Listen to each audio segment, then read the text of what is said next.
Pero, ¿estamos o no en fase 3 de la pandemia? Se había dado por hecho prácticamente que era cuestión de horas el declarar que México entraría en la fase 3, cosa que no ocurrió. Pero el subsecretario López-Gatell dijo en la conferencia de prensa de Palacio Nacional que técnicamente no estamos en fase 3, pero que habría que considerar que hay lugares en la República que deberían ya estar siendo tratados o comportándose como si se estuviera hablando de la fase 3. Le agradezco nuevamente al doctor internista, infectólogo, excomisionado de influenza, catedrático de la Universidad de Guanajuato, el doctor Alejandro Macías, que nos acompaña nuevamente, porque, doctor, ¿qué implica la fase 3? Primero que nada, gracias y buenos días. Bueno, la fase 3 implica que ya hay algunos servicios de salud al borde del colapso, entre otras cosas, pero indica también una cierta generalización ya de la epidemia en el territorio nacional. Lo que pasa es que el territorio nacional es muy diverso y la verdad es que no la vamos a ver al mismo tiempo en todos lados. Es un tecnicismo al final. Si estamos o no estamos, yo creo que definitivamente hay zonas de la República donde ya estamos en fase 3, probablemente inclusive en Ciudad de México. ¿Probablemente en Ciudad de México? Sí, porque ya empezamos a ver en Ciudad de México algunos hospitales que se están llenando. Todavía no colapsan, pero pues es muy probable que eso vaya a ocurrir. La verdadera... el verdadero tamaño de la transmisión no lo sabemos, porque la vigilancia que se tiene en México pues es una vigilancia centinela y estamos suponiendo que hay un número determinado de casos, pero perfectamente puede haber más.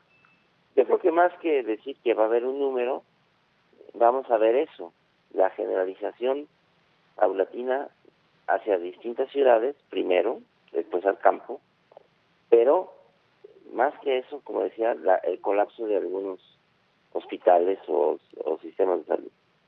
Ahora, doctor, ¿hay alguna medida en particular que implique o que se incluya dentro de esta fase 3 que no estamos como ciudadanos llevando a cabo?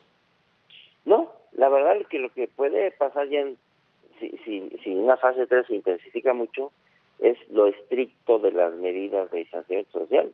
Eventualmente se pueden dictar acciones para obligar, digamos, a la distanciamiento social más allá de la voluntad. Pero por lo demás, pues debe ser prácticamente lo mismo. Doctor, he platicado con distintas autoridades de la Ciudad de México y todos son recomendaciones. Recomendaciones de quedarse en casa, recomendaciones de cerrar sus negocios o no ir a trabajar, recomendaciones de usar el tapabocas para el transporte público. Recomendaciones son recomendaciones. ¿Una pandemia se puede atender, contener, extinguir a base de recomendaciones? Bueno, esa es la apuesta. Es que quien lo sepa, la verdad es que o quien diga que lo sabe, yo creo que nos está mintiendo. Esto es algo que nunca se había hecho en la historia de la humanidad. Una situación como esta nunca la había vivido la humanidad con los elementos que tenemos actualmente. Yo creo que algunas medidas debían haber sido un poco más de apremio, digamos, que debía haber habido no solo una recomendación, sino una obligación. Pero bueno, aquí y ahora eso lo sabremos después. Eso lo sabremos hasta dentro de unas 2 o 3 semanas, cuando veamos si finalmente los números se estabilizaron o siguen aumentando. Doctor, por lo pronto estamos por entrar, según las proyecciones que nos han compartido las autoridades, en la etapa más complicada. Si a finales de este mes, la primera semana de mayo, la segunda de mayo, la etapa de mayor contagio, de más riesgo de contagiarse. Y hoy vemos que hay gente que ya se cansó de estar en casa, que ya se cansó del aislamiento, pero es cuando más se debe adquirir conciencia y reforzar las medidas de prevención, doctor.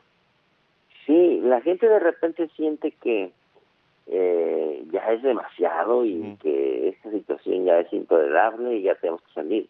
La verdad es que es una guerra contra un virus, o es una guerra, apenas se están luchando, alejando las primeras batallas. Esto va para largo. Si decimos que ya pasó lo difícil, lo que pasa que ya pasó lo difícil, pero viene lo más difícil todavía.